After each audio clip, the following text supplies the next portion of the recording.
and they should pick it up. I'm sharing it. Nice.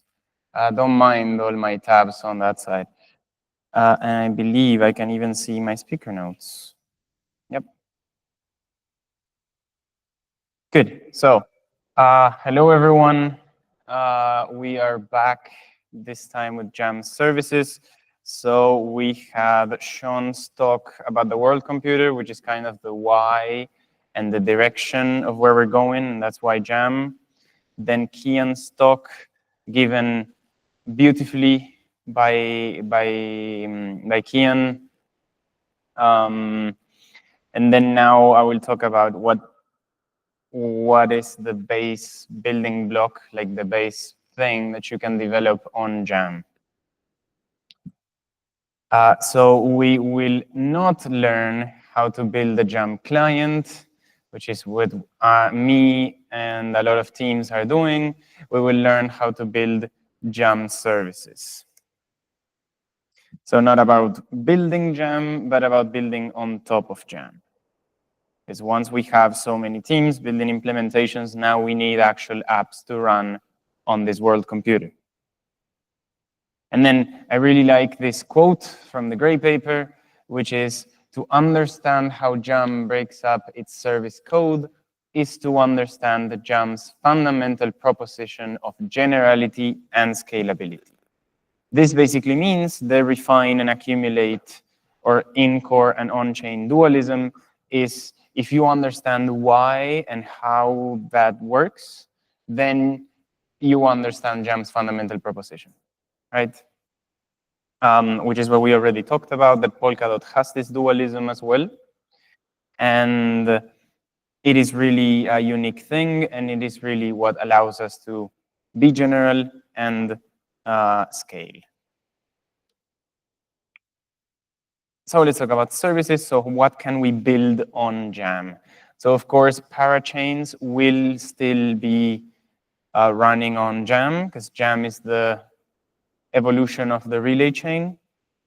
But the base layer is much more general than that.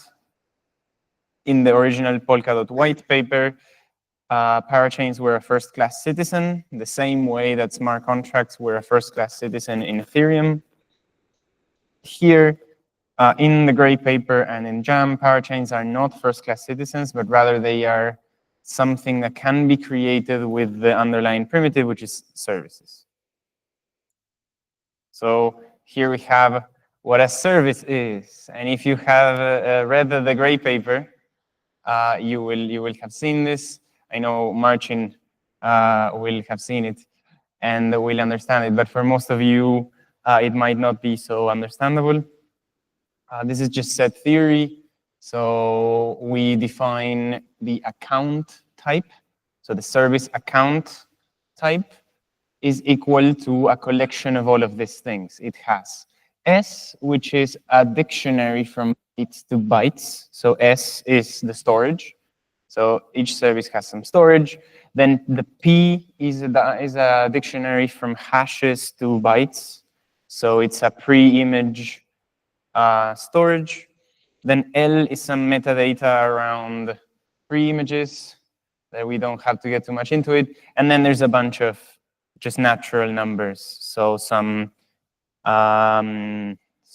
gratis storage offset, the code hash, the balance, some gas limits, then the time slot at creation of the service, the time slot at the most recent accumulation, and the parent service.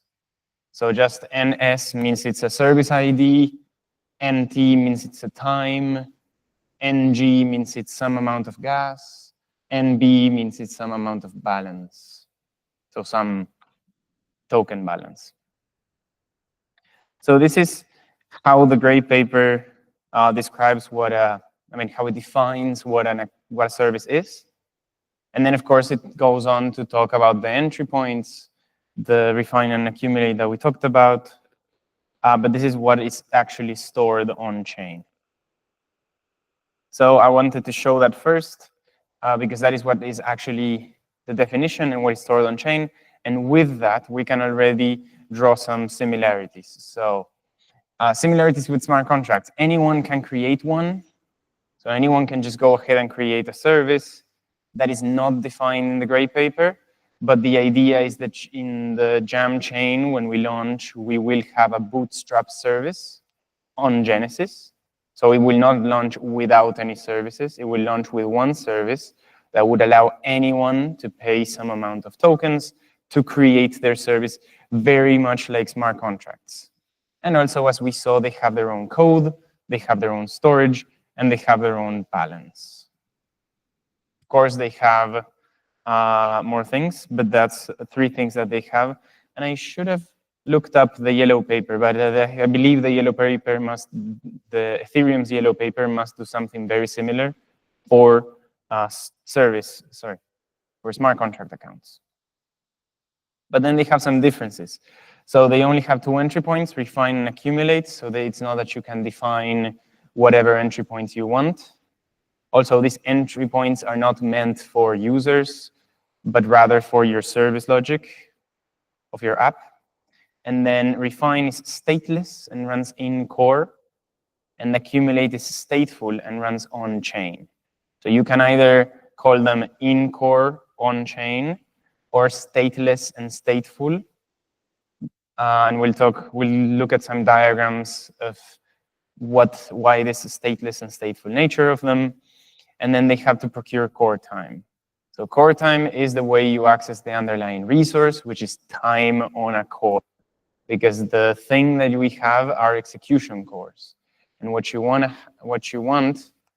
is to get just execute some time, just some execution time on cores. Which also the core time is what we already have in Polkadot, and we're using the same system, maybe making it a little bit more flexible with authorizers and so on.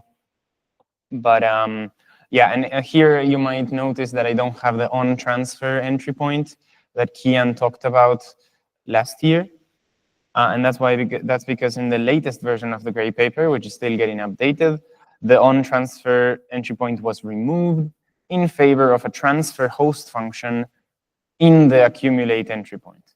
So just as a part of accumulate, you can also transfer information and tokens from one service to another. And this just makes it simpler because there's 2 entry points, 2 very important things to know about: the in-core execution and on-chain execution. And transfer is just a thing you can do in accumulate. Okay, so now we'll talk about refine and accumulate with some diagrams to maybe go over a little bit what Kian already said and make sure it's deeply ingrained into your minds. So imagine this is Polkadot or Jam. All of these little rhombuses are cores. And then in the middle, you have like something that everyone executes. So we already know that these cores are groups of validators, and they can execute some code.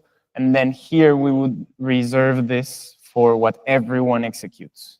So it's this idea of everyone does the thing that's in the middle, and then in the outside, you have subgroups of validators doing stuff. So hopefully this diagram makes sense to you, where stuff is happening. I mean, where stuff lives, and then this is where stuff is happening. So each of these cores, and Jam is set to launch with 341 cores, would execute the entirety of their time, or like most of their time. They would be executing the refine code of some service. All of them would execute refine. So as you see, it's a multi-threaded world computer where you can run multiple things in parallel. It's not just one thing at a time.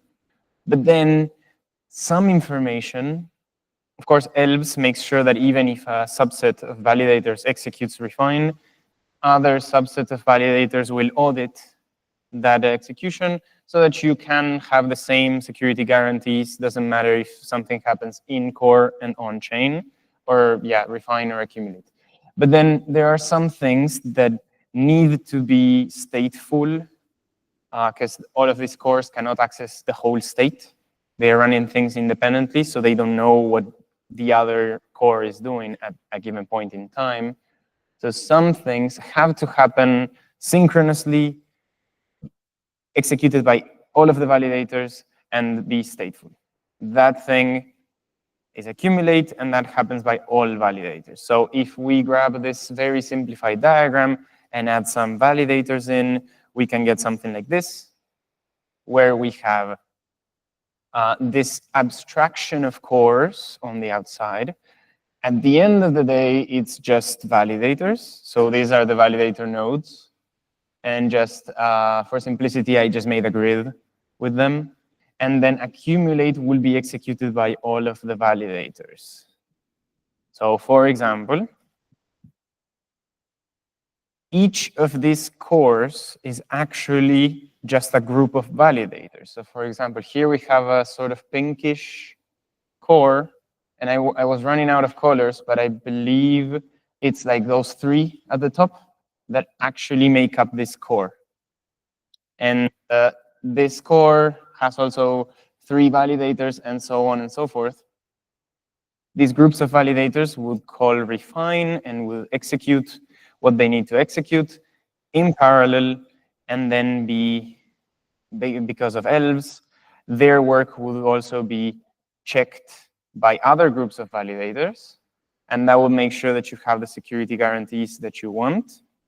But then every single validator would run the accumulate code. So a lot of the computation that we expect in Jam will be on refine in core. And then the accumulate bit just has to be very little because it's such a more constrained environment, because everyone needs to execute it. So this accumulate is basically Ethereum running a smart contract. Everyone needs to execute the smart contract. And it's basically Polkadot updating the state root of every parachain. While refine is basically Polkadot executing para blocks. So in the current Polkadot, each of these cores executes a para block and then sends stuff over to accumulate. In Jam, what we're doing is letting you define a custom refine function. You can already define a custom refine function because your parachain can do whatever you want. Here, we're giving you the liberty that it doesn't need to be a parachain. And we're giving you the liberty of controlling what happens in accumulate. So in accumulate, you might transfer things between multiple services. Here, I didn't mention services, but each of this refinement and accumulation happens for a particular service. You need the refine or the accumulate of a particular service. But the cores will be swapping. Like one block, one core might be executing one service. On the next block, it might switch to execute another service. It will always be executing some sort of refine. Then refine and accumulate are one of the main, as the quote said, if you understand refine and accumulate, you understand why Jam is different and why Jam good. But then there's also the data availability, which is an important part of the equation. The data availability is this RAM or this memory, this non-persistent storage that you have access to when you build apps for this world computing. So if we go back into this diagram, which hopefully is understandable by now, if we have these cores on the outside, and then in the center, everyone executes everything. We just have this layer on the outside that we call the decentralized distributed data lake, or D3L for short, where each service's refine code can import or export data into the data lake. So when you're in your refine code, you have access to this data lake, which in the great paper, it says that it should be like 4 petabytes of data or something, and it will last for not forever, so it's not persistent storage, of course, and it's all erasure code with chunks that everyone has some of the chunks. But here I'm just representing it as something that exists. It really is, of course, at the end of the day, just another job of the validators to keep these chunks around, and the protocol manages how you distribute the chunks and so on, how you provide the chunks when someone needs them. These chunks or this data will exist for some time, and can be, yeah, so Refine can, for example, import some data and export some new data. It can just export, it can just import. You can use this as memory, right?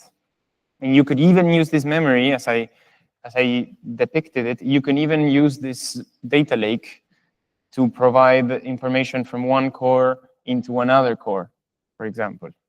So it's just memory. And this is one of the other critical aspects of Jam, and it's where we generalized what we have in Polkadot, and we made you be able to choose what you want to put on the data lake or not, which is something that in Polkadot it's fixed. Here, of course, we use the data availability as well for internal things, but your service can choose as well how to use it.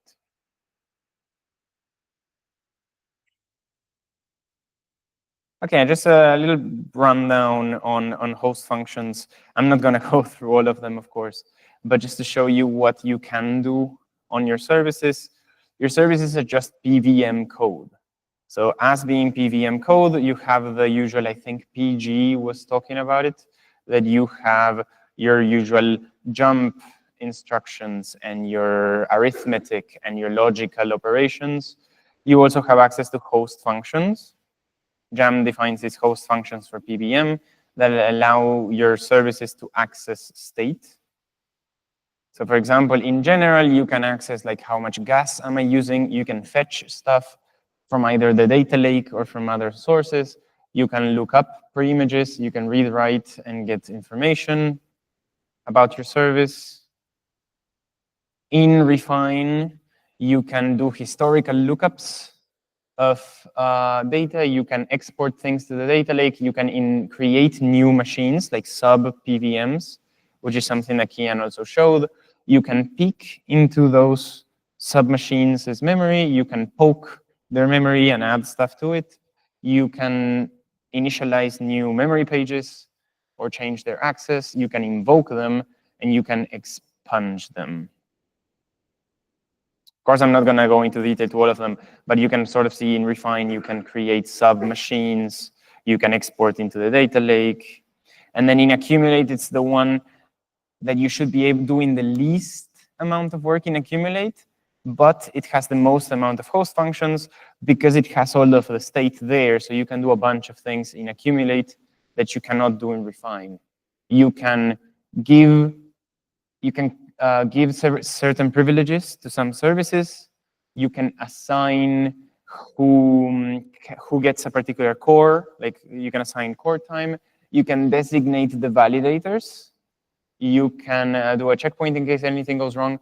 You can create new services, upgrade your services. So for example, when you create services, just like on Frame and Substrate, you can upgrade those services if you want. So the Jam chain itself is not built. The Jam chain itself is not upgradable. I mean, you can upgrade it, but you need to do a hard fork. But every service that is built on top is upgradable. So not only are your parachains upgradable, if you have any other type of service, you can upgrade it. You can do a transfer, kill your service, do some queries, solicit pre-images, forget pre-images, yield this is some commitment thing, and then provide some pre-images. I just want to show like what are the different tools you have available and like Refine and Accumulate. So as you see in Refine, it's more like do computation and maybe export things into the data lake, which you can later import, and also instantiate inner PVMs. And in Accumulate, it's more like admin level work or creating new services or upgrading services, things that you need the whole of the state to be able to do. I believe there was a question over there. Yeah. Well, some hero needs to find the mic.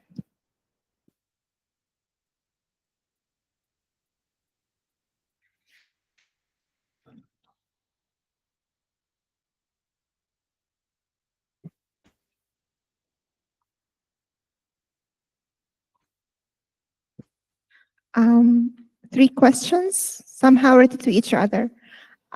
If you can elaborate a bit how the gas estimation is happening, is it? I think it's not the same as in Ethereum, and it might be a bit different than how we are measuring the weight in the pallet. And this is like quite related to like how can we make sure that with executing arbitrary logic in the refine, how can we make sure it is secure first, and we are not kind of like getting out of resources, like we are not kind of taking more than the core time resources which already like purchased. Yeah, so where is this? Here maybe. So in refine, how do you check that it's secure? It might not be, like it might be the same way you can create an insecure smart contract, let's say, or a smart contract with some sort of vulnerability. Anyone can create services. So in much the same way as smart contracts, that you could also create a service that is not sane, like maybe it's a sort of ERC20 service, but the logic is flawed. So if someone uses it, they actually don't get what they expect. You could always, of course, do that. It is secure in the sense that it doesn't matter what runs here. It will not affect the state. And that's because we're running stuff on the virtual machine and it's sandboxed. It cannot touch the I mean, of course, it will be able to write to its own state, but for example, it cannot write to another service's state. I can't, like, if I'm customizing the refine, I can't access something from outside, like, because it's off chain now, so I can access whatever APIs or things. I'm sorry, I'm having a lot of trouble to understand you. I mean, like, the refine is custom, so I'm customizing the Yes. logic. You can create your own So services, yeah. I'm thinking, what if the developer who developed the service somehow needs to access off-chain resources outside of, yeah. So in this case, the accessing outside of like APIs or so might expose the node that runs this refine function to any vulnerabilities. Yeah, no, it's all sandboxed, just like smart contracts. Like, there's no way they can, like, of course, yeah, this refine is executed by some of like the pink guys there. There's no way some malicious service can access their hard drives and delete their hard drives. There's no way they can do like an HTTP request. It's all sandboxed. It's the same way you run EVM on Ethereum. Here you run PBM, and it's all sandboxed. And to the other question, it's also metered. So you will never run out of resource, like you will never DOS this core because they need to pay for the gas. They get assigned some gas, and once the gas is done, then they are done. Execution is over. And this will take us for the first question, which is the gas, how you are metering it, or how the calculation of the gas. Because I think, I'm not sure, I'm assuming it's not the same as in Ethereum, and maybe different than the way we are weighting our transaction in. Yeah, so weights completely different because weights are benchmarked and they are static once they have been benchmarked. And then in terms of gas, the opcodes have been benchmarked, and each opcode has some certain gas, for example, in EVM. Here, I'm not sure because the gas model has yet to be completed. And here we have explicit host functions. So the instruction set of PVM is not specific to blockchain. So in EVM, you have instructions that are literally blockchain things, right? And so they assign some weight, some gas to those instructions, so to those opcodes. Here, the PVM doesn't know anything about the blockchain environment that it's running in. You can compile Doom to PVM and just play in your machine some PVM Doom, right? That's not a problem. You could compile many things to PVM. So what we have are host functions. And so whenever we think about gas, which is still not, the gas model is still not completed, it will probably be more complex than just defining the gas for EVM, because you need to take into consideration which host functions exist, how you take them into account.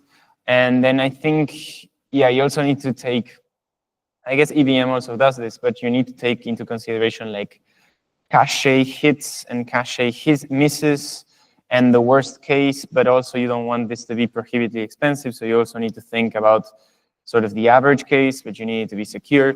So the gas model is really hard to get right, and there are people working on trying to get it right. I think at the end of the day, it might be more complicated than just EVM gas, but I'm not sure because I believe EVM should do these things. But yeah, everything will be metered and you will be able to run service code. And once you run out of gas, you're done. May I ask for clarification? When we say data lake and we are saving data, we are saving the block only, or we are saving off-chain data? When you're For the sending data lake what? itself, like what's the kind of data saved in the off-chain? Is it only on-chain data, or? When you say off-chain, you mean the data lake? Yeah. Yeah, so the service code can get stuff from the data lake. That's not an issue, but it's not, the data lake is just something that all of the validators have, and all of the service code can access that data. Thank you. Okay. Okay. Any other question? Okay, over there. Are the services compiled into PVM, and does that mean you can write it in Rust or Solidity, or what language will we use to write the services? Yes, so very good question, because I will show you examples of writing services, which I'm really excited about. So yeah, the services are PVM code. Everything is PVM code. And services can also instantiate new PVM blobs. So that's how, for example, the parachain service might work. You have a parachain service, which in its storage has a bunch of PVM blobs. And when it comes time to execute one particular parachain, it will grab it and instantiate a new virtual chain for that chain. And then PVM, you can get it by compiling from Rust, from C++, from Zig, and there might be others in the future, as long as you can get something. For example, you could get Python or whatever, as long as you compile the interpreter itself to PVM, and you just give the source code to the PVM compiled interpreter. Yep. Yeah, I wanted to add something to this. Like basically PVM is based on Rust RISC-V, right? Yep. So everything that compiles to RISC-V, you just then take this RISC-V bytecode and recompile it to PVM. It's almost like a mapping, almost. Yeah, so RISC-V, like PVM is RISC-V, slightly modified, but because it's based on RISC-V, we were able to, I mean, Jan was able to reuse a lot of the LLVM pipeline for RISC-V to be able to get compiled and linked PVM code. So anything that compiles to RISC-V, it should be possible to compile it to PVM as well, easily enough. Good. So everything is PVM code, everything is metered, everything is sandboxed, everything good. Nice. Okay, now before another new thing actually that Jam brings into the table is the notion of authorizers. So how can we decide if a particular work package, which is the unit of work, well, the work item is the unit of work, but a work package is like a batch of work that Jam processes. How do we know if it is authorized to actually execute, which is one of the things we need? So in Polkadot, we check for core time, but the checking for core time is kind of coupled into the protocol, and it's kind of messy. And this is one sort of cleanup, which is that we just, as well as creating services, which are PVM blobs, we also create authorizers, which are as well PVM blobs, and they are the code that authorizes a particular work to be processed. So you can define authorizers, and an authorizer will authorize some code to execute on a core or not. And this is just integrated into the protocol that it will be an extra step before you actually execute, refine, and accumulate. You have this other entry point, but it's not a service entry point, it's an authorizer entry point that is called is authorized. So whenever a work package comes in, you will first execute the isAuthorize function that will tell you if it is or if it isn't. And if it is, it can also put a trace on it, so it can put some data that it will carry on in the pipeline. And then you do get into the service code. So you might imagine multiple services sharing an authorizer, for example. And then you do the refine, you get a work report. So as you saw here, I'm showing where the code lives, so in a service or in an authorizer. But as you saw, where the code lives is not necessarily where it gets executed, because the refine will be executed in each core, which are just little groups of validators, and accumulate will be executed by everyone. And so in the pipeline, the small group of validators will execute refine, and you will get a report of the work that they did. So not everyone did the work, but you get some report of the work that was done. And this work report is the thing that gets accumulated. So a separate group of validators doesn't need to do the work. They can just get a summarized report of what happened. And they can discuss like commitments, hashes, and so on to check that the work was done successfully. And that's what they use to audit the work they did. And then once accumulate happens, things get saved to state. Because accumulate has, everyone is running accumulate, so accumulate has access to all the state. So we can, in the case of parachains, update state roots. In the case of other services, just put whatever they want in there. But of course, like accumulate, you have like so much less throughput than in refine. So all of the computation should be done in refine, or most of the computation. And for this, I have an analogy that might be useful, which is, for example, I don't need the validators, but imagine you want to run like some addition of multiple numbers or some multiplication of multiple numbers. So you could run that multiplication on refine, and then in accumulate, the only thing you do is save the result to the state. That sort of thing. Like accumulate will usually just save something to state and tweak some values. And then in refine, you would do, I don't know, primary number finding or just math and heavy computation. Good, so this is like how a work package gets authorized. And now we can move on to sort of the second part, which is how do we actually build services. So the good news is that like you just need to implement 2 entry points. Like it seems easy, okay, I just need to implement 2 functions. But then the bad news is that it's not that easy to implement those 2 functions. Like those 2 functions amalgamate a lot of concepts, and sometimes, for example, you need to know the pipeline, right? That refine happens before accumulate, and the parameters to accumulate are reports, while the parameters to refine are packages, and then refine happens in core, and accumulate happens on chain. So you need to take all of this into consideration, so it is quite difficult to implement them. We'll see an example of one service, the bootstrap service, and how it's implemented, so we can take a look. But sometimes you will need the refine stage to forward values to the accumulate stage, right? If you refine something, you do a lot of computation, you then want accumulate to know about it to save it into state. So there's also this dance where you send stuff from refine to accumulate. You don't send it, you just, because it comes earlier in the pipeline, you process it and you make sure that accumulate has it. So this is one of the first, this is one of the first services that I wrote. And as you can see, it's in assembly. Because PVM or Polka VM, Jan made a thing called Polka tool that can process this format and give you a PVM bytecode. So I wanted to play around with my, because we're building an implementation, my team is building an implementation, and I wanted to see if it could actually run a service. So yeah, we'll see how this very toy example works.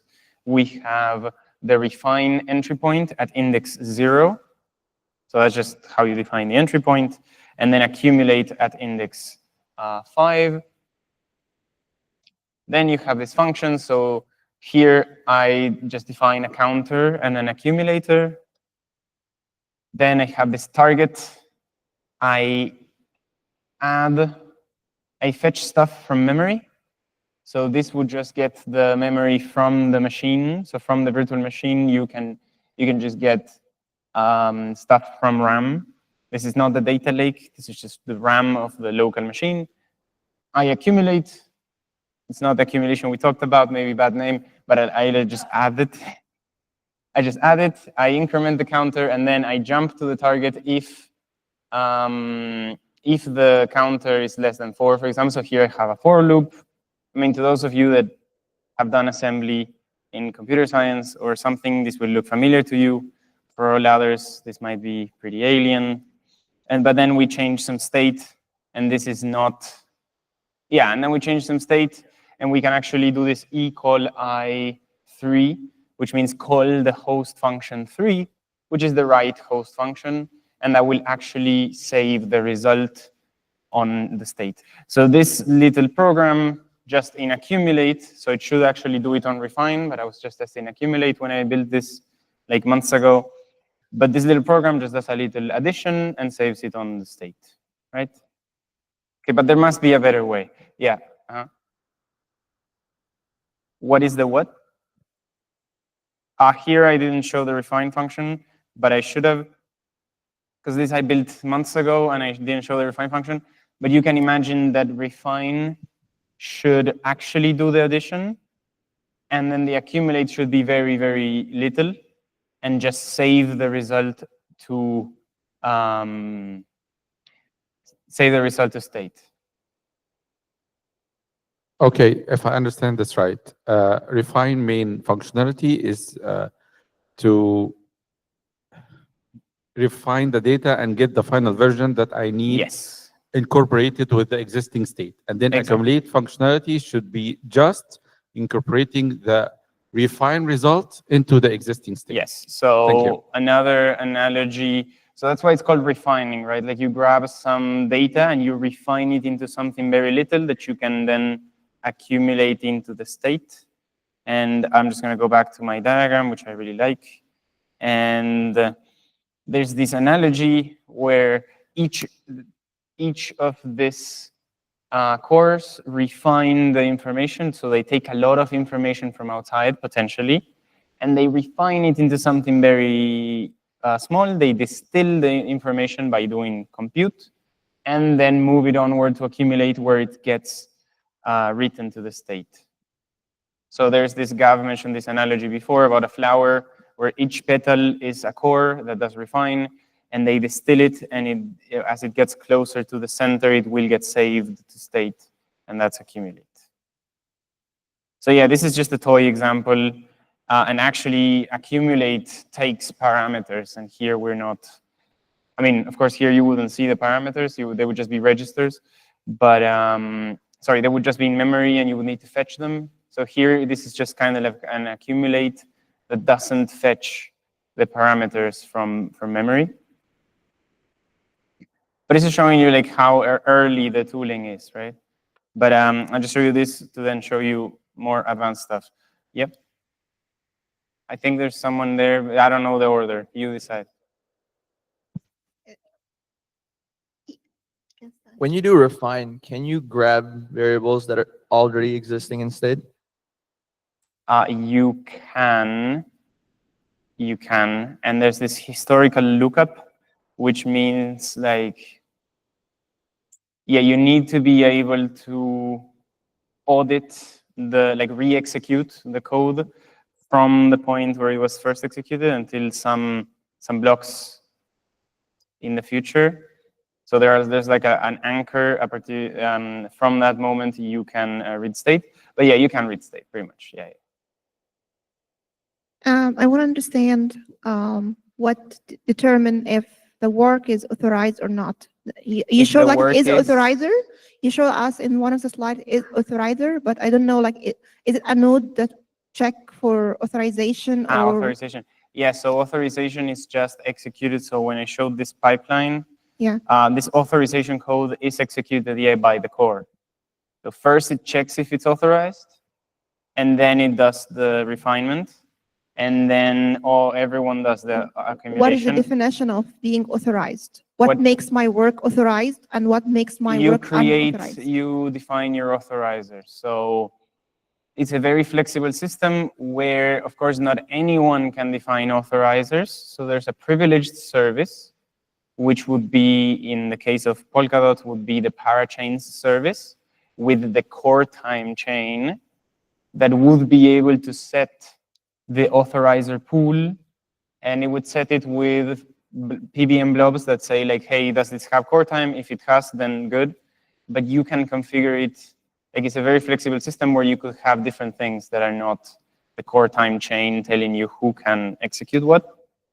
But it's basically some code that, given, I don't know, a particular service ID, will tell you yes or no, you're authorized or not. Is it like this work has a core time, or kind of like doesn't exceed the limit or not, and this will pass with? Yeah, so for example, for testing, because this is a really flexible system, one of the advantages is that for testing, and we will see it, you can define a null authorizer that just passes everything, right? Because you're testing, you don't care too much if you're not testing the authorizer itself. And you can define an authorizer that just says yes to everyone. But in production, you would have some authorizers that just check if you have core time, but maybe you could have authorizers that check another thing. Okay.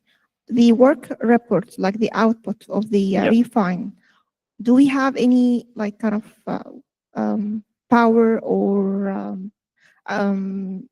are we kind of allowed to customize the output of the report, or it's just like you define your function and the output is not, it's kind of like auto-generated by the I don't know what's called, the system? Yeah, so in the work report, if I'm not mistaken, I believe it has some things that you can set on refine, but I'm not sure. But most of what the work report has are commitments to the work that was done on refine, like hashes and so on. And then, but you can definitely pass information around between refine and accumulate. And that's something we will see in the Bootstrap service. Thank you. Yeah. Another question here at the start, in the middle. Front. Thanks. This parts of this sound very similar to what we were doing 10 years ago in Hadoop with MapReduce. Are there similarities in your refine accumulate yes, to refine with map and so accumulate with this reduce? is like a historic thing. You might notice it's called join accumulate machine, and here we're talking refine accumulate. So why isn't it RAM instead of jam? Like, why isn't it the refine accumulate machine? Before it was like Gav wanted to give a name to this thing, and instead of, it wasn't MapReduce, he said, no, this is a different thing. Let's call it collect, refine, join, and accumulate, where the two main protagonists were refine and accumulate. And that's why it was called core jam. So collect, refine, join, accumulate, core jam. But then he dropped the core, and now it's just jam and join, accumulate, which doesn't really show that it's refine and accumulate. But yeah, the idea is sort of in a functional language, it's kind of like a MapReduce. Here we just call it refine and accumulate, but the same idea applies. You have a lot of data, you process it in parallel, and then you accumulate it and put it to state. Yeah, that's all of the computational model. Okay, so I want to move on. There's the jam, so there's a better way. There's the jam SDK, which you can find going to this URL.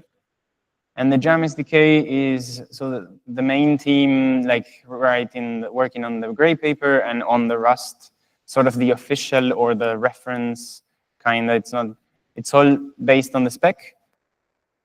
But sort of the official team or the main team is called the Polka Jam, and they're doing a Rust implementation. And they wrote this jam SDK, which is still a work in progress, like everything here. But with this jam SDK, you can define authorizers, you can define services, and you can define the refine and accumulate entry points in Rust. And yeah, just write services. So this is one of the SDKs that we have. Here we see the null authorizer, the null authorizer. You see some target arch risk v32, no STD, which you will be familiar with by now, you should be familiar with. And then we have some things like alloc string. Then we have this thing called jam PVM common. Jam PVM common is like the crate for the jam SDK. Instead of being called jam SDK, it's called jam PVM common. And then you have jam types. You create an authorizer, and you use this macro called declare authorizer to say that it is an authorizer, and it will do magic behind the scenes. And then you implement the authorizer trait for this authorizer struct. And what it will allow you to do is to just implement the isAuthorized function, which takes the parameters that are defined in the gray paper. It takes like some auth configuration, a work package, the work package that we saw on the pipeline, and then the core index. It takes like which core is it to know if that core is authorized to execute that work package. And then here we're just logging the gas, and then we can panic and say the authorization failed, or we can just return that it's all good. I mean, if you don't panic, it's all good. And here we're returning just a string, and this string will be passed to the refine stage. So if you pass anything that is not an error, it goes through, and then you can also add some data to it. So this is one example of one authorizer. Then we want to see an example, of course, of a service. So let's take a look at a service. And I believe that for this, it will be better if I just open it up. So I am going to have to share my terminal. Let me find it.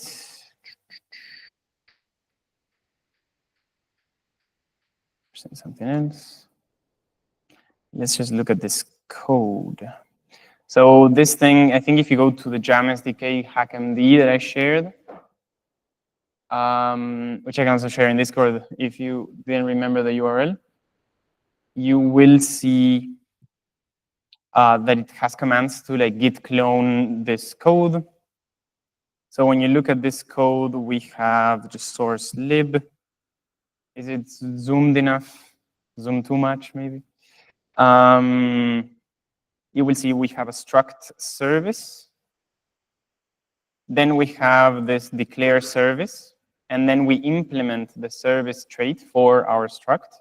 And here we can just define our refine function, which takes like the service ID, payload, so you can send some payload, the work package hash, some context, and another code hash of the authorizer. And you get the work output. In this one, we log. And in the payload, there are a couple of instructions. So that's just how the Bootstrap service works. So in the payload of the work package, you define instructions. Then we have this huge match statement, which will check which instructions they are and do some information based on it. For example, exporting data.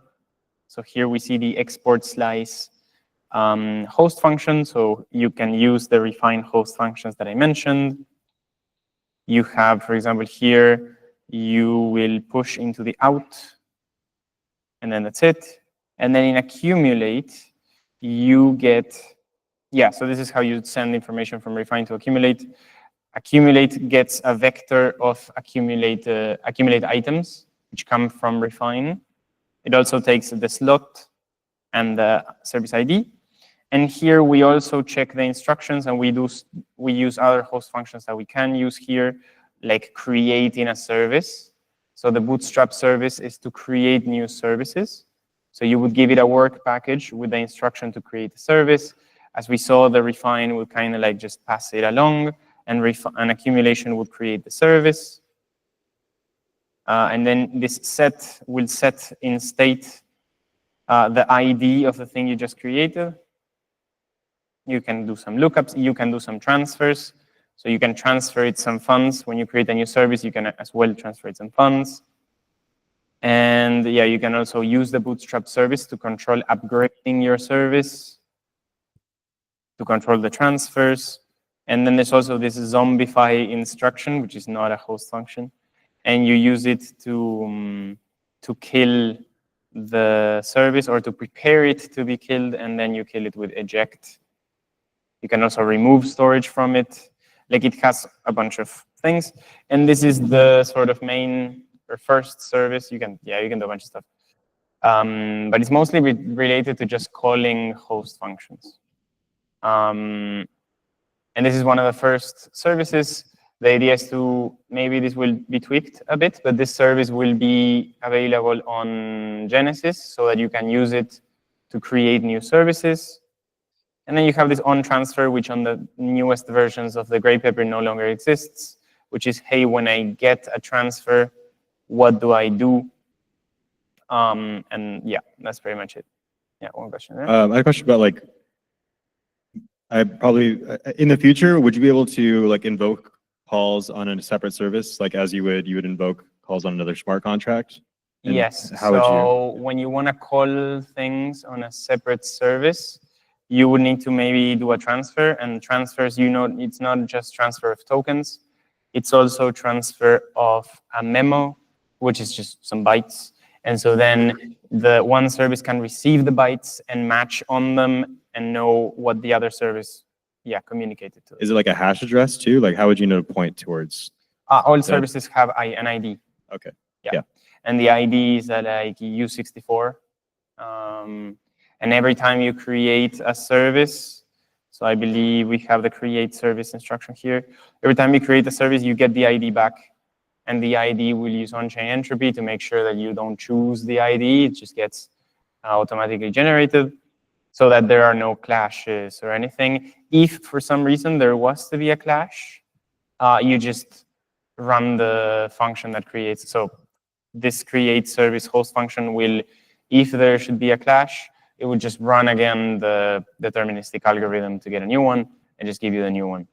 So there are no clashes. So I don't want to, clearly I went fast over this. I don't want to go into the specifics.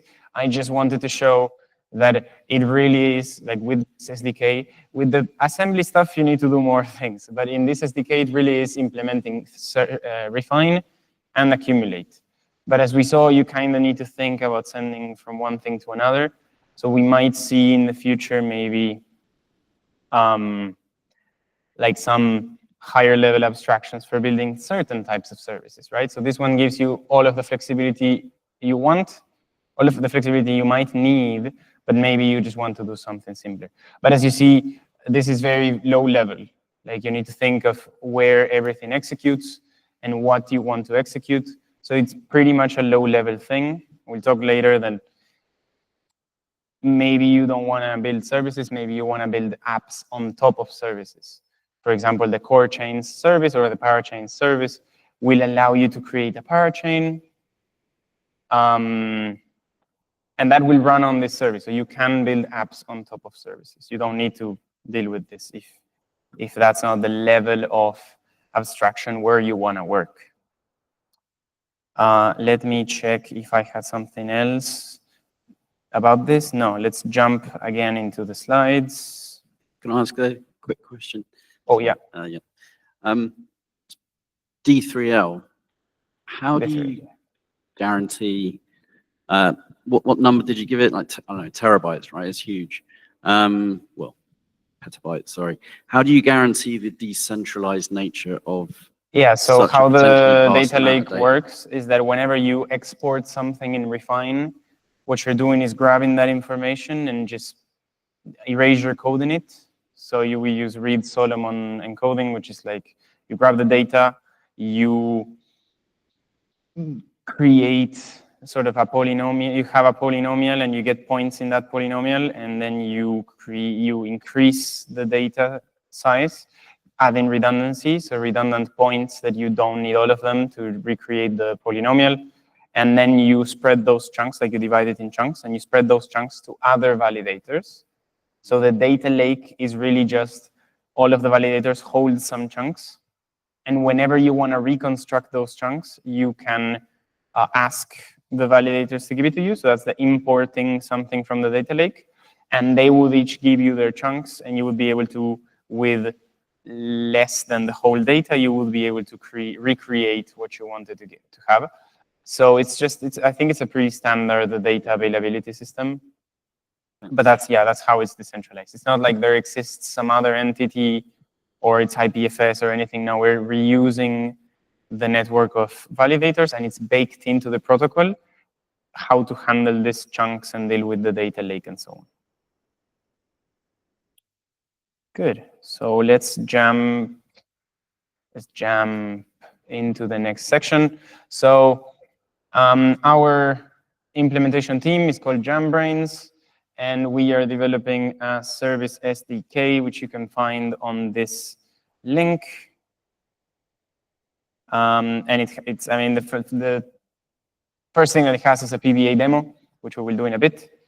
And the idea is the Rust Jam SDK is really good. I mean, it has what you need, but we will want multiple SDKs in the future. So JamBrains is we are building our own SDK. This is all thanks to Oliver from our team, which spent a lot of time on this. And what we have is, first, we're implementing stuff in C so that we have a good base in C to interface with PVM. And then we will build like a C++ wrapper on top so that we have a C++ SDK. So there's the Rust SDK by PolkaJam, and we want to have a C++ SDK over here in JamBrains. So here I just wanted to show some example of how we're doing this. I mean, not how, but this is just all of the host functions. You would do JB for JamBrains, host for all the host functions, and then gas. We have the fetch host function.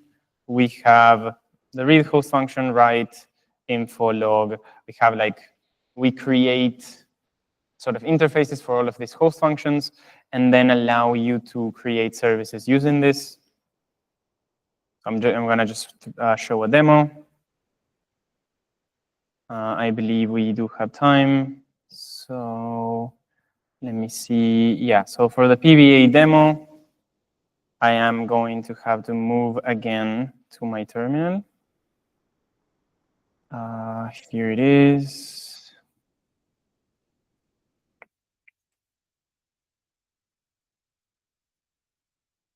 There we go. So this demo was made by Oliver as well as the SDK, so huge shout out to him. I'm just here presenting it because I am physically in Bali, else probably he would present it.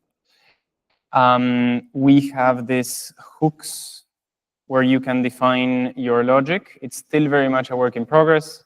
So we're focusing on accumulate, and we're not even using the accumulate arguments yet. Because while we work on the SDK, we also work on our implementation. So yeah, we don't have time to do everything, I mean. So you would do JB init to initialize your service with some metadata, with some name. Then we have this printf function, which is known in C, where you can just print something. But this printf will actually use the log host function underneath. So you would be able to get logs from your service. Then we have this JB chain params function, which will give you all the parameters of the chain, like how many cores, how many validators, like metadata about the chain itself. Then, yeah, this FMT will format it in some fashion, and then we printf it. Then you can also get on-chain entropy. We have this JB chain entropy that will get the entropy. We just print it as a hex. And then we have, and this is what we've been mostly testing, this is what I mostly want to demo. We have this storage KV writes function, which will grab a key and will write a value. So this writes to the service storage, and you get a result. If the result is not JB OK, we print an error and we return. We can check, we can also read it. So we read the key and we give it the size of how much we want to read. If it's okay, we print the value. If not, key not present. And then we just do a little loop, which is we try to write into the storage until our balance is insufficient. So at this point, you know a lot about storage deposits on blockchain and why you might want storage deposits. So services have a threshold balance, which means that if they write too much to storage, that it goes above the threshold, you error out and you don't let them write so much into storage. So based on their balance, they get some threshold of how much they can put into storage. So here what we're doing is we're doing a for loop, and we're getting we're writing with JB storage KV writes. And then we're checking the JB balance, we're checking the service balance. We're checking the threshold balance, which is how much we are allowed to write to storage. And then we check the used percentage. And then when we go above 100%, we get an error. We will get an error. And then, yeah, when we're finished, we can print the gas remaining. So all of these JB functions are like the host functions. And now I will run this on our implementation. Yeah, so here I have our implementation, which is called gray matter, because we wanted the binary to be GM. And I believe if I do just run, nope. Is it here? Just run. Yeah, there we go. So if I do just run, let me just copy this. Something weird happened. Nope. There we go. So if I do just run, so for now, I did not build our implementation into a binary. So I'm just using the source code. So you could not be able to do this because the source code is closed source. But some teams are sharing their binaries. So yeah, of course, like where do you run your service? You need a jam node. So this is our jam node. It has a CLI called run service, which will just take a service, which is a PVM blob. Here we called it PBA demo.jam.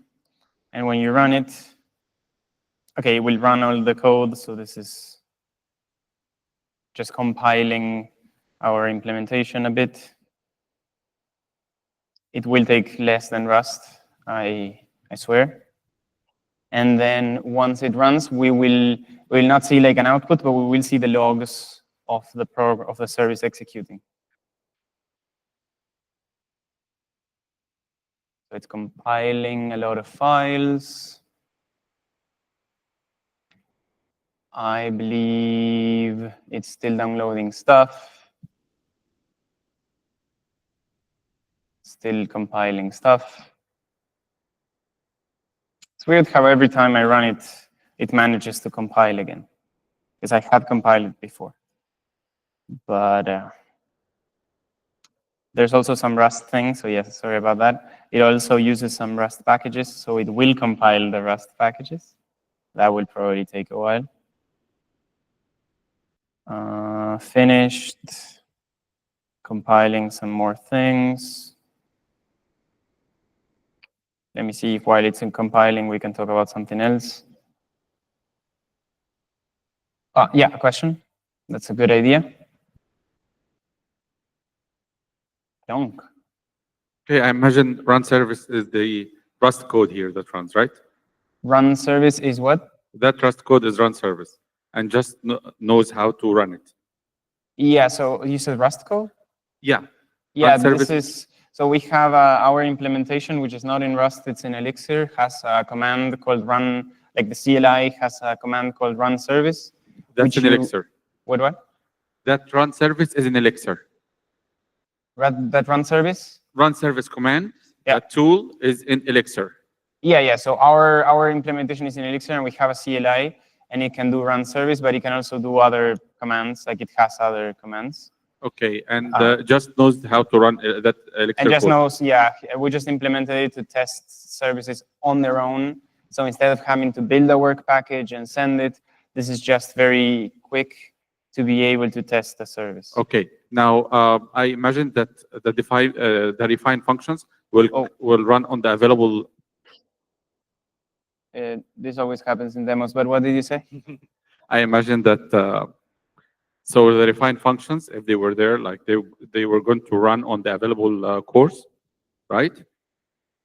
Sorry, the refined functions are going to run on the available. You would be able, with this run service, you would be able to run the functions. Okay. Like refine and accumulate.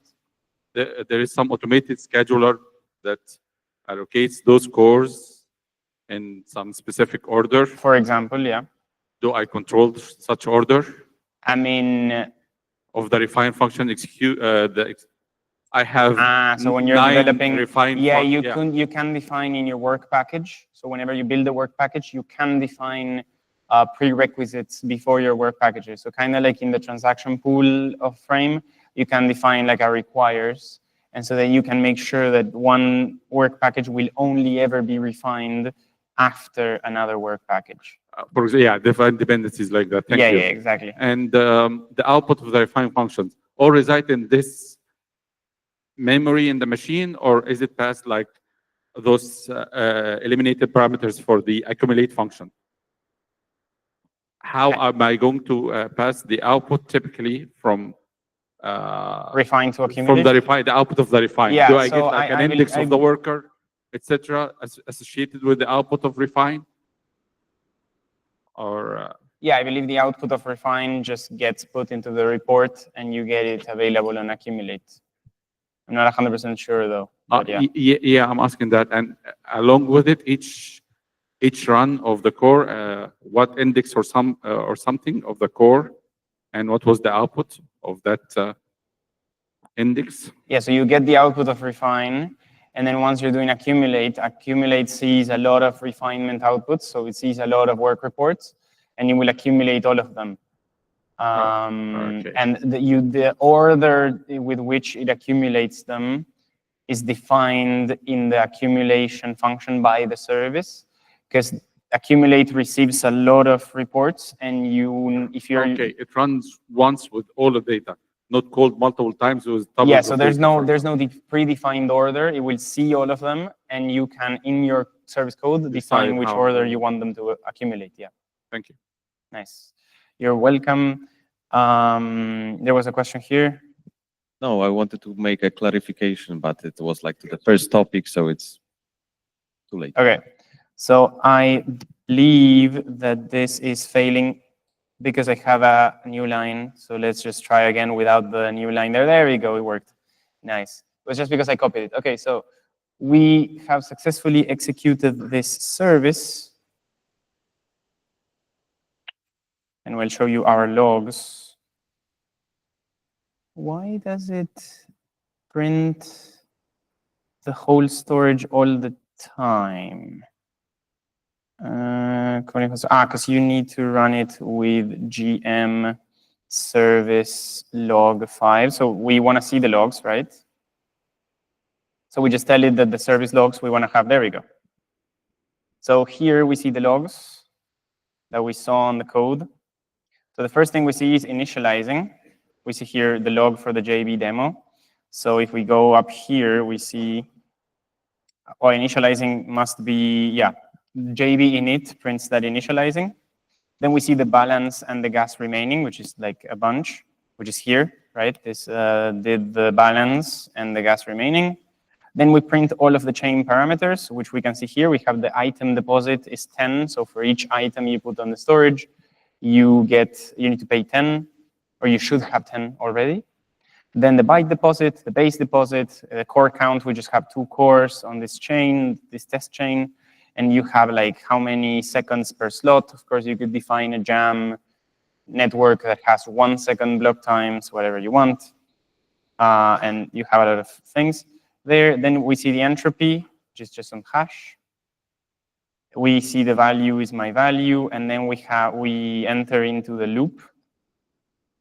And in the loop, we write an item, and we see that we used 2% of how much we can write the storage. And as we go down, you will see like the storage deposit gets bigger. Let me see if I can make this smaller. I think that's great. So as we write more items to storage, like the 17th item we write to storage, the storage deposit is like 1,500, and then it keeps on increasing. Those are the storage deposits that it's taking. And at some point where we keep on running the loop, you will get an error saying that writing to storage failed, and the error is insufficient balance. So at some point, the deposit is bigger. Yeah, the deposit is bigger than the balance that the service has, so we will just throw an error. So this is an example of how to write an accumulate function that just does a loop. And yeah, it managed to run. Yep. When we are doing this kind of like checking the storage and the balance, it's kind of like accumulating the how much storage you used, and then like compare the balance you have to it, or in each loop has its own like storage size, and it's not related to the other loop, like the previous loop. Each loop? I mean, like you're looping here, like I think 1,000 times, and you're getting the storage, and I see like it's kind of like increasing. So like it's like it start like accumulating from the first one till the 500 or whatever, and then like compare the balance. Yeah, I mean, this loop will just, so this is the accumulate logic of our service.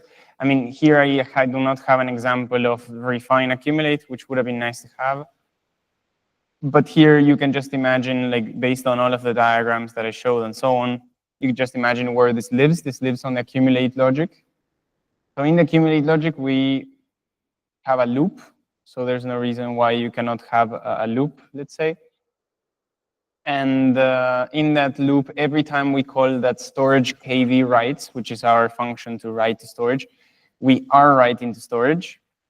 And then every time we go through a loop, we are concatenating on the storage. We're not concatenating. I believe we are writing it to a different storage key. So we are writing it to my key, numeral like pound, and a number.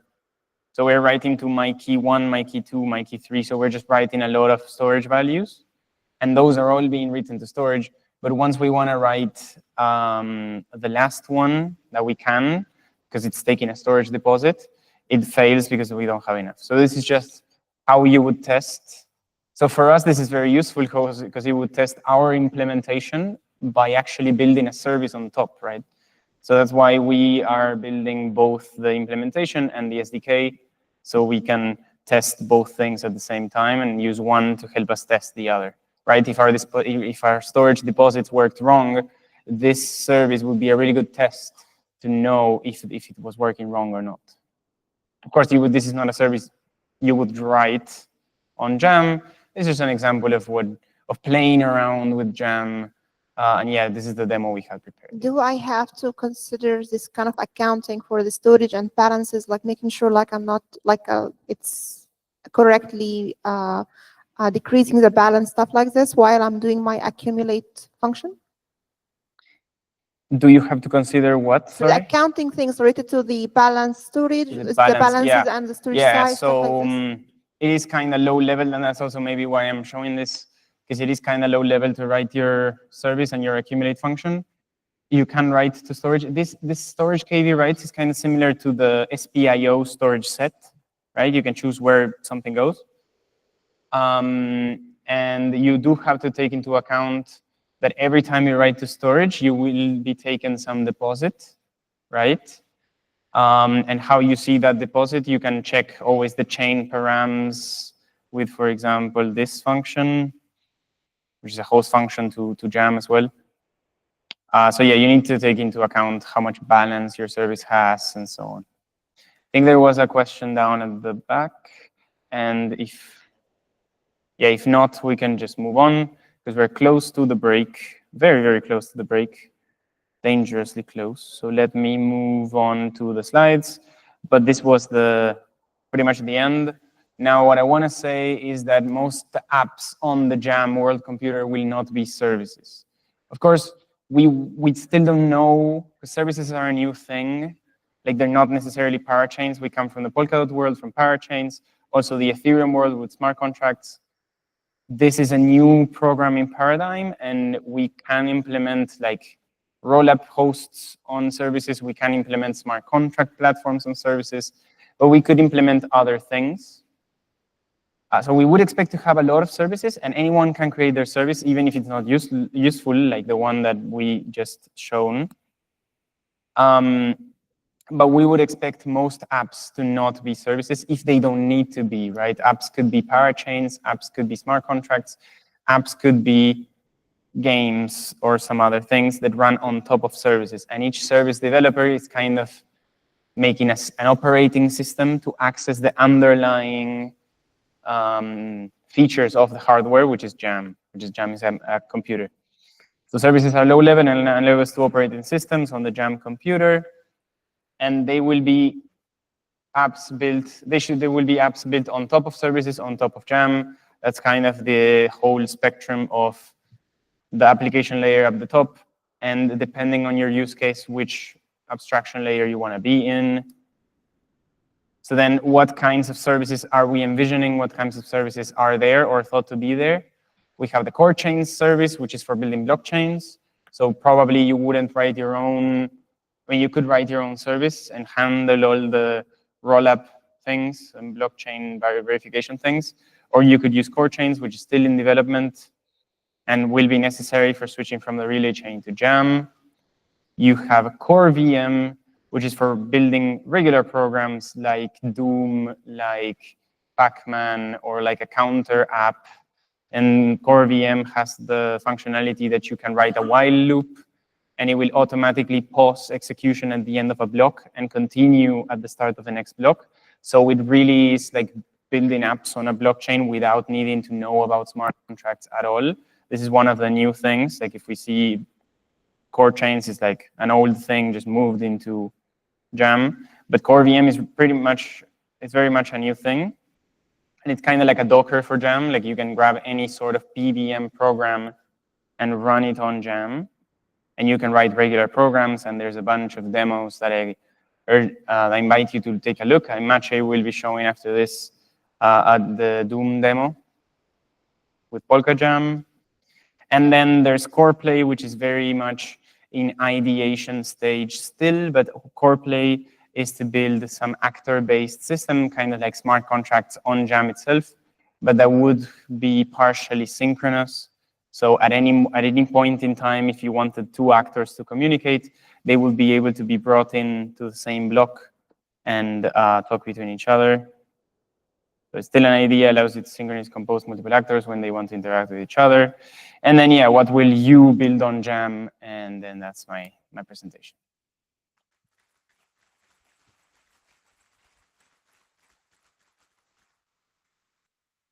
Good.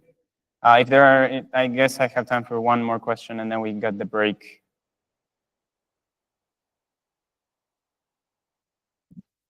Nice. How expensive would it be to run something with core VM, like because it's continuous? So it has the same, like whenever you want to execute PBM code, you need gas. So of course you can do continuations, which means you could execute for longer than one block, but you would need to give it enough gas, right? Like if you have very little gas, it will just execute for a little bit and then stop.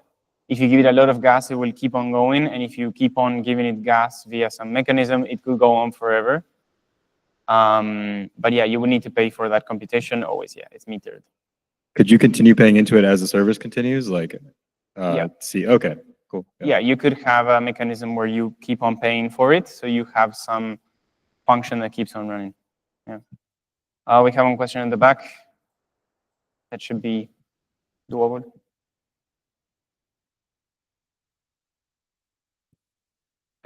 Is there a predefined mechanism how these services should talk to each other? I imagine they all see each other's storage more or less. But, Yeah, so there are no standards on how to talk between services. There are ways defined in the gray paper of how they can talk, but there are no standards yet. And once we get to building services, we will be able to find out the standards and what works, right? But as for now, each service can see the other service storage. at Yeah, least. a service can read from another service's storage, I believe, or can it not? Well, it can read from the data lake, so yeah, it can read from another. Yeah. I'm not sure if it can read directly into the storage, but you could go via the data lake. Okay. So yeah, you can read another service. So with the minutes that I have left, I just want to say, like, we're building this SDK. Polka Jam is building the Rust SDK. I imagine some other team will create another SDK for building services. So these SDKs are open source. You can use them to build a PVM blob. Of course, you will not be able to run it because you do not have a Jam node, but Polka Jam did release their binaries for a particular version because it keeps on being updated and so on. So you could use Polka Jam's binaries to write the services. We will probably release Gray Matter's binaries as well, so you can try test services. And this is an invitation to think about services, what you might be able to build, play around with the SDKs, and we can, of course, provide the binaries, or you can send me your PVM blobs, and I could always execute them and tell you what happened. So, yeah. And that's it for me.